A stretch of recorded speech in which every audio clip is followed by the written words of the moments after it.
그런데 이중 유부남대 이혼녀 조합이 가장 심각하다고 저는 보는데요.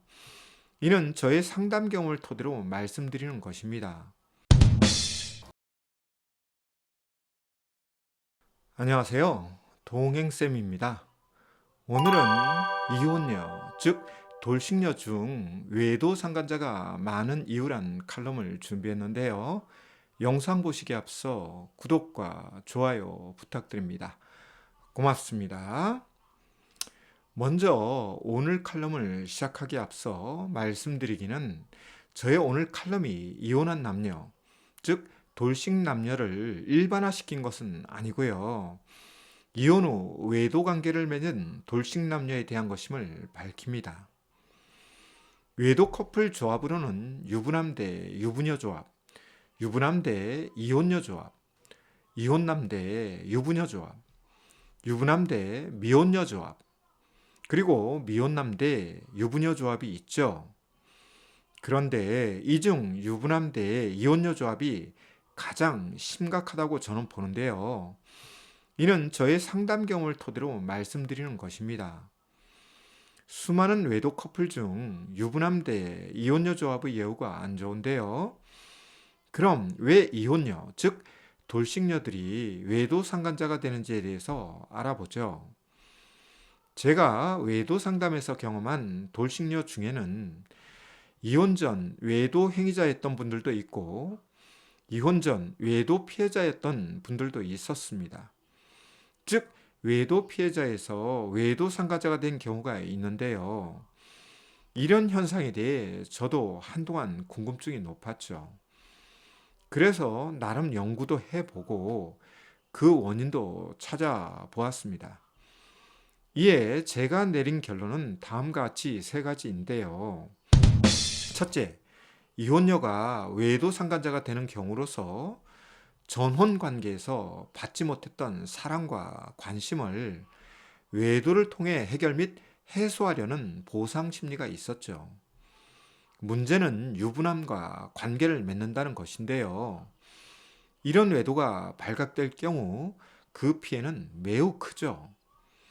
특히 외도 피해자가 위자료 소송을 할 경우 자신을 보호해줄 배우자가 없는 이혼녀들은 외도 행위자와 외도 피해자 부부와 가정을 파괴하려고 합니다. 이에 외도 행위자인 유부남은 갈팡질팡의 모습을 보이죠.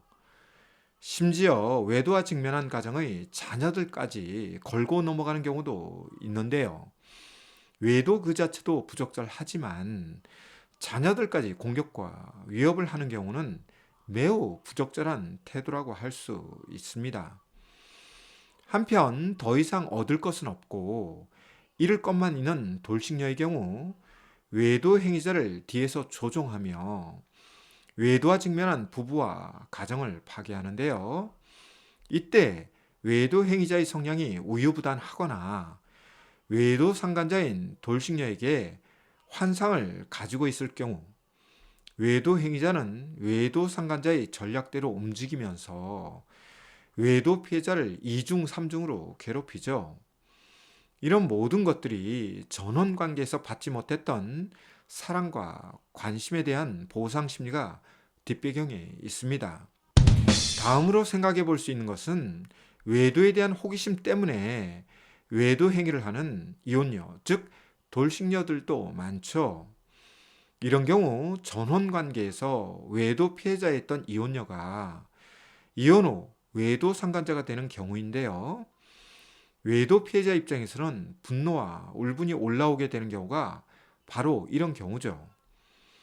외도 피해의 아픔과 고통을 나는 돌싱녀가 이혼 후 외도 상간자가 되어 새로운 외도 피해자에게 아픔과 고통을 주는 모습에 대해 외도 피해자는 감정이 폭발하고 행동이 거칠어지죠.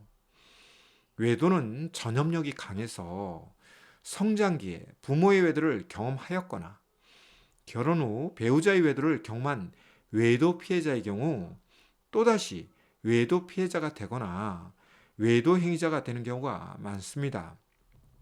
한편 외도 피해로 이혼을 한 외도 피해자가 외도 상간자가 되는 경우 외도에 대한 호기심은 높은 반면 외도 행위에 대한 죄책감은 낮습니다.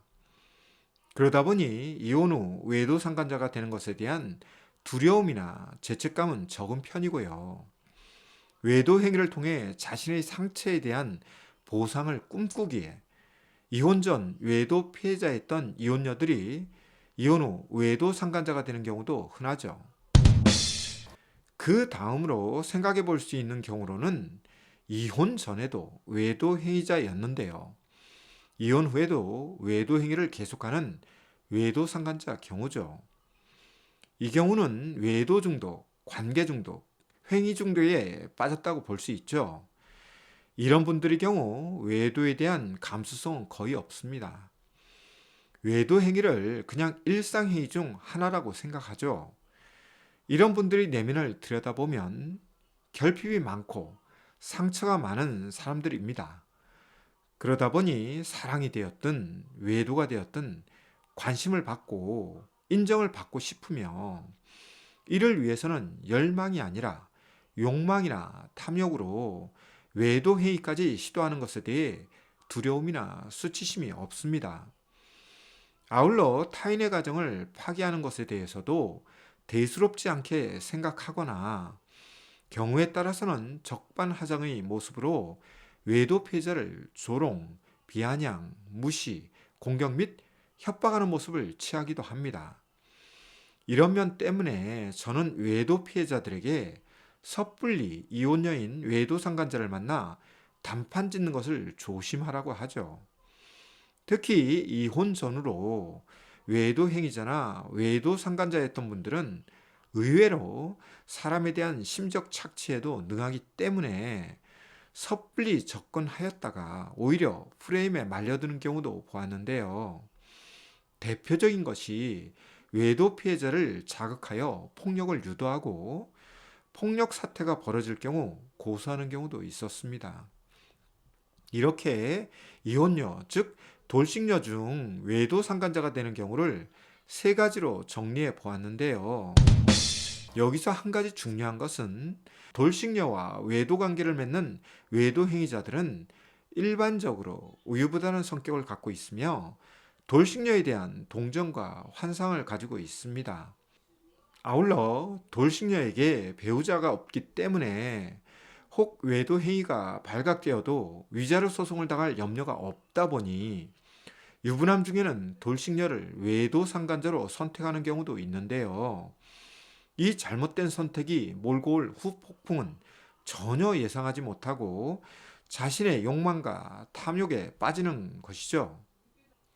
따라서 부부 사이에 외도 사건이 없는 것이 최선이지만 혹 외도 사건이 이미 벌어졌고 외도 상간자가 돌싱녀라면 더 주의 깊은 접근 방법을 선택해야 합니다. 특히 돌싱 남녀들은 이혼하는 과정에서 이혼에 대한 학습 효과도 가지고 있기 때문에 평소 이혼에 대해 잘 알지 못하는 부부들에게는 더욱더 주의가 필요합니다. 끝으로 제가 이혼남보다는 이혼녀를 중심으로 오늘 내용을 다룬 것은 이혼남의 경우 이혼녀보다는 외도관계 정리를 잘 하는 편이어서 이혼녀 중심의 칼럼으로 다루었습니다. 오늘은 이혼녀, 즉 돌싱녀가 외도 상간자로 많은 이유에 대해 다뤄보았는데요. 내용이 유익했다면 구독과 좋아요 부탁드립니다. 그럼 다음 시간에 만나요. 고맙습니다.